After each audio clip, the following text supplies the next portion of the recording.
आप देख रहे हैं टाइम्स ऑफ उत्तरांचल। मैं मनदीन कौर स्वागत करती हूं आपका आज के बुलेटिन में। शुरुआत करेंगे मुख्य सुर्खियों के साथ।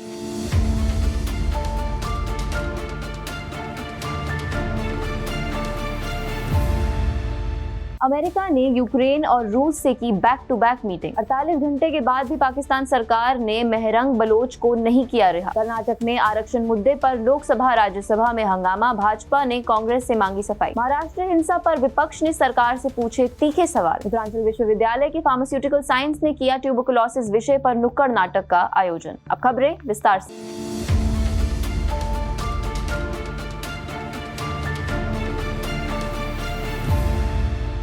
हाल ही में सऊदी अरब की राजधानी रियाद में अमेरिका और रूस के प्रतिनिधियों के बीच एक महत्वपूर्ण बैठक आयोजित की गई, जिसका उद्देश्य यूक्रेन में चल रहे युद्ध को समाप्त करने के तरीकों पर चर्चा करना था। इस वार्ता में अमेरिकी विदेश मंत्री मार्को रूबियो और रूसी विदेश मंत्री सर्गेई लावरोव शामिल थे। ध्यान देने के योग्य ये है कि इस बैठक में यूक्रेन का कोई प्रतिनिधि उपस्थित नहीं था। बैठक के दौरान दोनों देशों ने यूक्रेन में संघर्ष को शीघ्र समाप्त करने के लिए उच्च स्तरीय टीमों की नियुक्ति पर सहमति व्यक्त की। इसके अलावा अमेरिका और रूस ने अपने अपने दूतावासों में कर्मचारियों की बहाली पर भी सहमति जताई। रूसी विदेश मंत्री लावरोव ने बताया कि निकट भविष्य में राष्ट्रपति व्लादिमीर पुतिन और अमेरिकी राष्ट्रपति डोनाल्ड ट्रंप के बीच बैठक आयोजित करने की योजना है।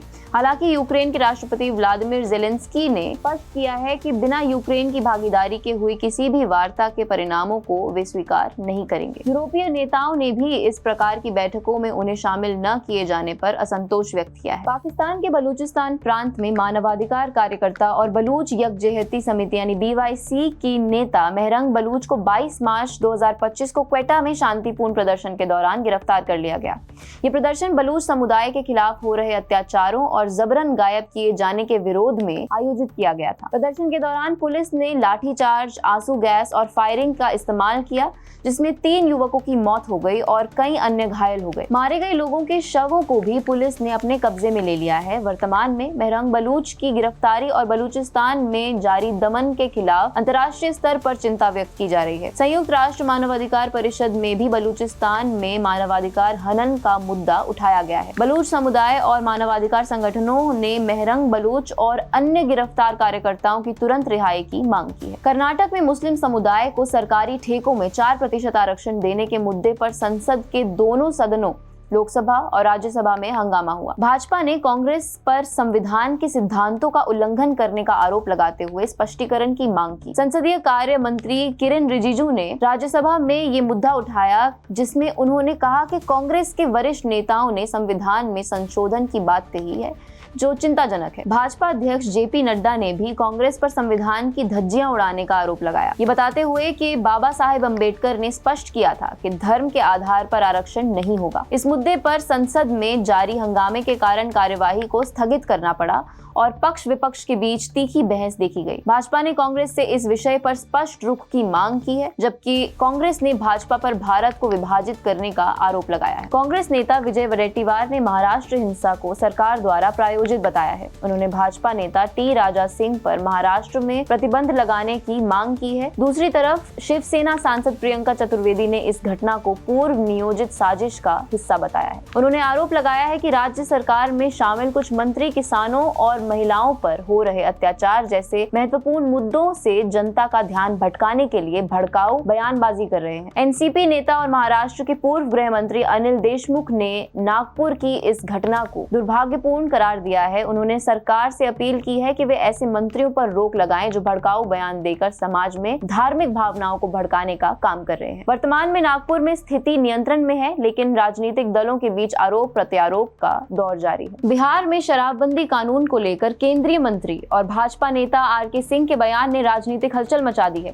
आरा में कार्यक्रम के दौरान RK सिंह ने कहा कि शराबबंदी से बिहार के नौजवान बर्बाद हो रहे हैं और पुलिस इसकी बिक्री में शामिल है। उनके इस बयान पर JDU ने असहमति जताई, जबकि RJD ने इस पर प्रतिक्रिया देते हुए कहा कि NDA के मुख्य घटक दलों के बीच वैचारिक असमानता स्पष्ट हो रही है। समय के साथ ये देखना दिलचस्प होगा कि RK सिंह के इस बयान का बिहार की राजनीति पर क्या प्रभाव पड़ता है और विभिन्न दलों की रणनीतियां कैसे विकसित होती हैं। दिल्ली के ऊर्जा मंत्री आशीष सूद ने संकेत दिया है कि आगामी गर्मियों से पहले राजधानी में बिजली के दरों में वृद्धि हो सकती है। उन्होंने इसके लिए पूर्ववर्ती आम आदमी पार्टी सरकार द्वारा बिजली वितरण कंपनियों डिस्कॉम पर छोड़े गए 27,000 करोड़ रुपए के कर्ज को जिम्मेदार ठहराया है। हालांकि दिल्ली सरकार की मंत्री अतिशी ने इन आरोपों को खारिज करते हुए कहा कि बिजली की दरों में कोई वृद्धि नहीं हुई है और भारतीय जनता पार्टी भ्रम फैला रही है। बिजली दरों में संभावित वृद्धि को लेकर दिल्ली की राजनीति में आरोप प्रत्यारोप का दौर जारी है। जहां एक ओर भाजपा पूर्ववर्ती सरकार को इसके लिए जिम्मेदार ठहरा रही है, वहीं आम आदमी पार्टी इसे केंद्र सरकार की नीतियों और कोयले की बढ़ती कीमतों का परिणाम बता रही है। बीते दिनों समाजवादी पार्टी के सांसद रामजी लाल सुमन ने राज्यसभा में मेवाड़ के शासक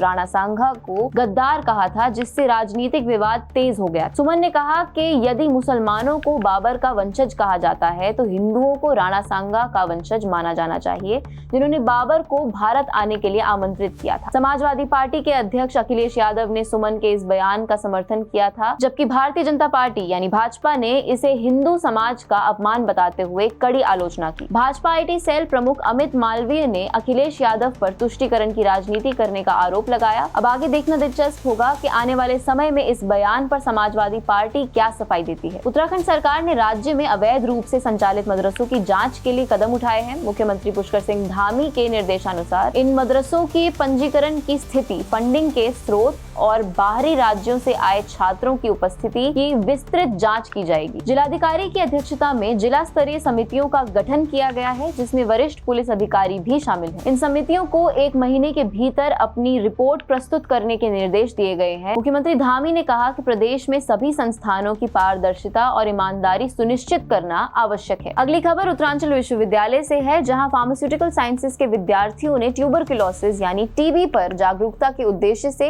एक प्रभावशाली नुक्कड़ नाटक का आयोजन किया। इस कार्यक्रम का मुख्य उद्देश्य आमजन को इस संक्रामक बीमारी के लक्षण, बचाव और उपचार के प्रति जागरूक करना था।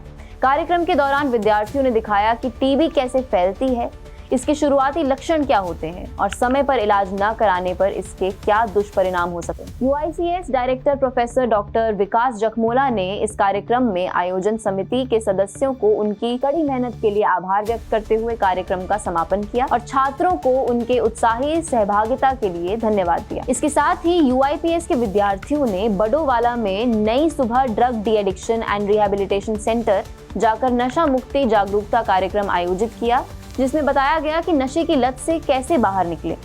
कार्यक्रम को आगे बढ़ाते हुए विद्यार्थियों ने नशे की लत से जुड़े कुछ महत्वपूर्ण बिंदुओं पर प्रकाश डाला। इस दौरान UIPS डायरेक्टर प्रोफेसर डॉक्टर विकास जखमोला, फैकल्टी मेंबर अभिषेक सिंह और आयुष डंगवाल ने 40 रोगियों को संबोधित करते हुए नशा मुक्ति पर अपने विचार रखे।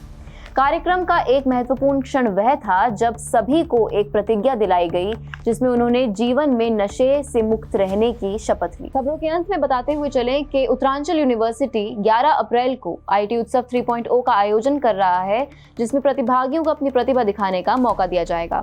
IT उत्सव 3.0 के विजेता को 2 लाख रुपए का इनाम दिया जाएगा। तो यदि आप भी इसमें शामिल होना चाहते हैं तो रजिस्ट्रेशन करें। आज की खबरों के लिए बस इतना ही। आप देख रहे हैं टाइम्स ऑफ उत्तरांचल।